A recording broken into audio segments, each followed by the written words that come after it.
This is Professor Rush again, returning to answer that question that you're all anxious to learn about, and that is whether aliens have wings or not.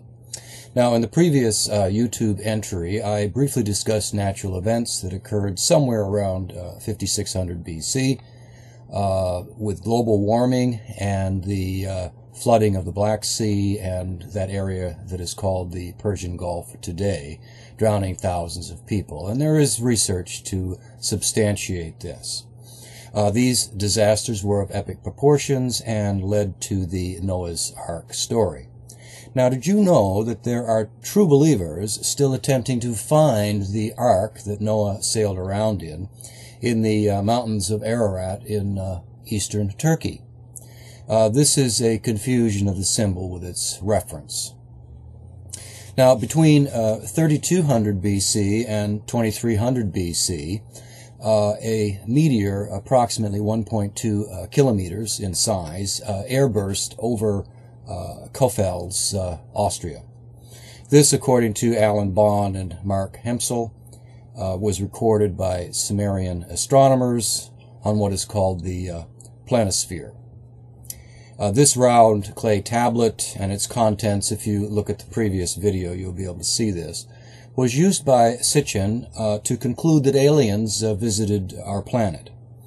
After this event, there were massive earthquakes, lifting of the Earth's crust, and destruction of cities and megalithic architecture in the Middle East and in other areas. Now, the event of 2300 BC, that is the meteor air bursting over Austria, may have happened around 2300 BC. There's a little bit of confusion as to the date of this, and may be connected to another event that occurred around 2300 BC, and that is the Earth moving through a meteor storm, leaving debris in the Earth's atmosphere in the form of a ring oriented 70 degrees to the Earth's axis, and also oriented to the constellations Ursa Major and Ursa Minor. Mandelker's, he presents massive data to prove his case regarding this 2300 BC event. Now, according to Mandelker, this ring of debris led to basic mythological motifs found worldwide, including the winged disc, which I'll be talking about in a moment, the celestial serpent, the world mountain, horns, the wheeled chariot, flood stories, and so on. Now, Sitchin and the ancient alien hunters, in my opinion, either were unaware of these events or ignored them, and consequently misinterpreted the Sumerian, Egyptian, Indian, Zoroastrian, and biblical myths, and postulate ancient aliens visiting Earth, genetically engineering humans to be slaves in gold mines, engaging in alien warfare, dropping atom bombs, building landing strips and gigantic monuments, and so on. Now, anyone reading Mandelker's work, unless trapped in cognitive dissonance, would abandon the ancient alien hypothesis and replace it with a more reasonable story involving natural events. In this presentation, I want to emphasize that the winged disc, as found in many mythologies, does not refer to aliens, but to the ring of debris that encircled the Earth after the event of 2300 BC. Now, this debris and resulting disc was so spectacular, although short-lived, it may have only lasted a few days or a week or so, that it entered the myths of people worldwide.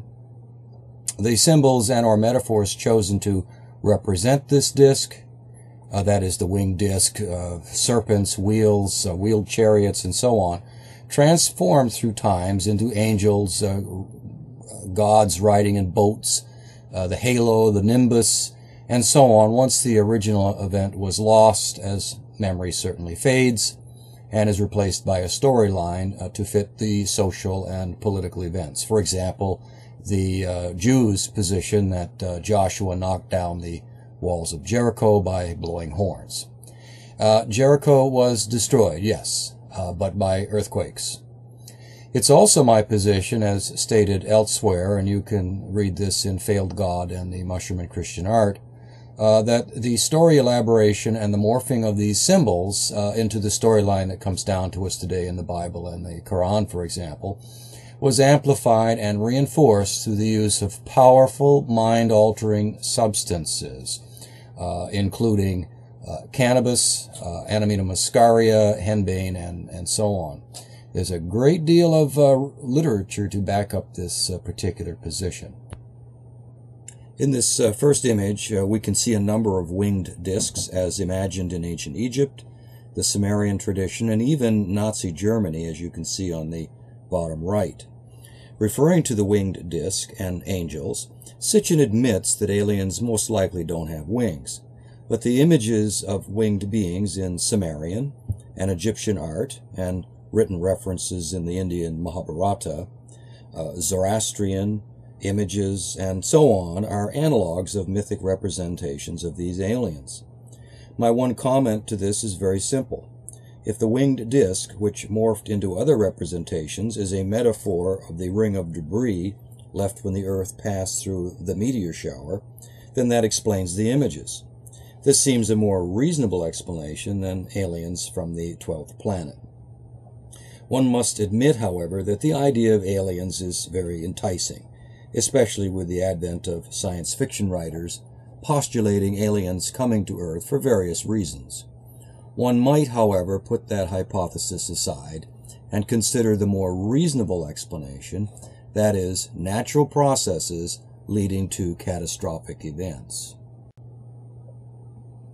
The most common image of winged supernatural beings comes down to us through Christianity, and images, by the way, that only came into existence in the late 4th century of the current era, once Christianity connected itself to the politic, and Jesus was promoted, forged into history, really, as a half-human, half-God individual, instead of an experience encountered while consuming mind-altering substances. Now, you may not like hearing that, but there's a great deal of evidence to back up this claim.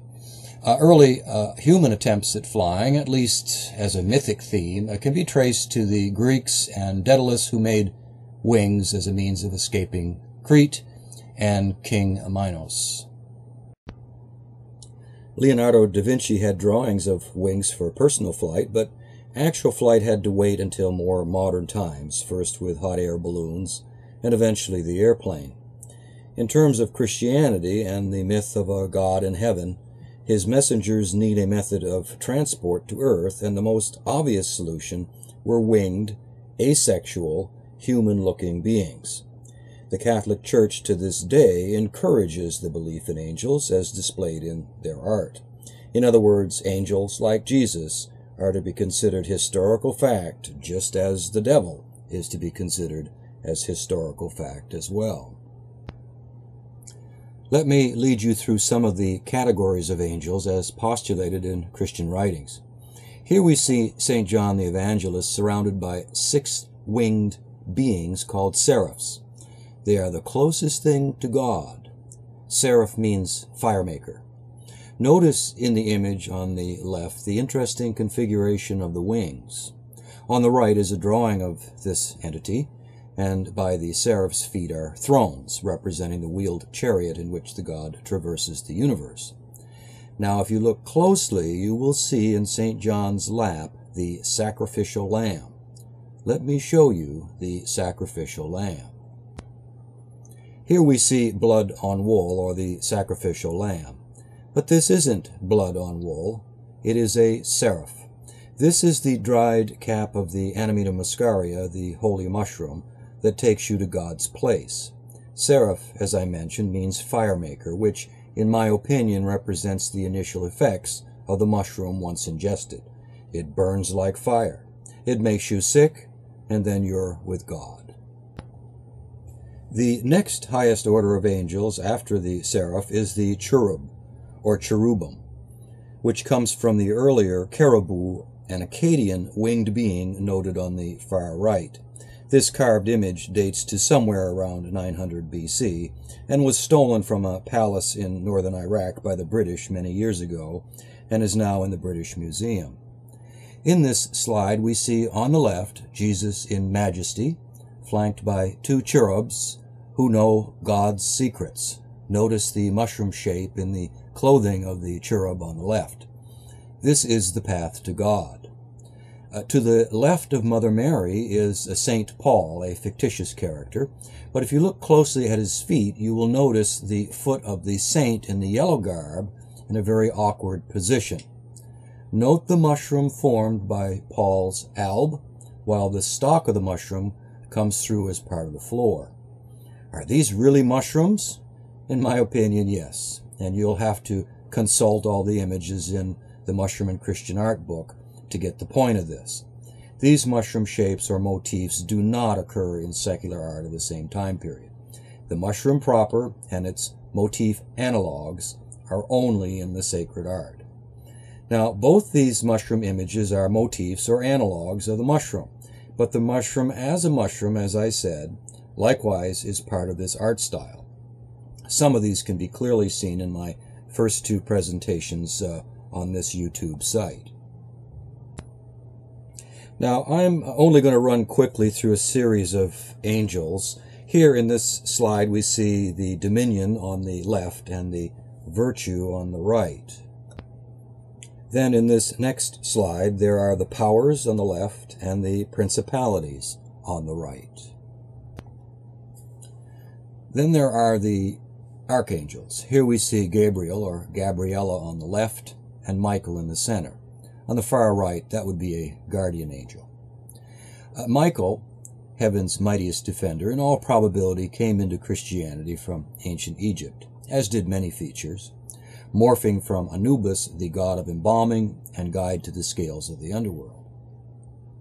Here in the bottom papyrus scroll, also in the British Museum, we see a scribe by the name of Ani being led to the scales by Anubis, where his heart will be weighed against a feather, Mot, representing cosmic law. Ani has also given his negative confession, the origin of the 10 Commandments. Ani also gets a name change as well, that is, Ani Osiris, and he is going to Osiris, the judge of the dead, in the underworld on the far right. Osiris is going to Osiris. I and the Father are one. His heart weighs less than the feather, so he passes the test, and the monster Amut doesn't get to eat his heart. So Ani is eligible for resurrection in the field of reeds. In our own time period, the organization Guideposts, a non-sectarian Christian organization started by Norman Vincent Peale, Raymond Thornburg, and Peale's wife, Ruth Sanford Peale, in 1945, promotes angels as real entities. This advertising you're seeing is from 1998, but in 2009 I've subscribed to their Angels Among Us quote magazine, and it cost me around $20.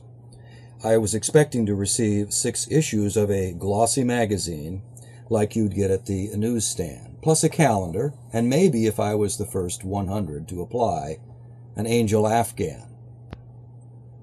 Here's what I received. 1, not 6, but 1 approximately 3x5 brochure, about 10 pages long, and 2 bookmarks.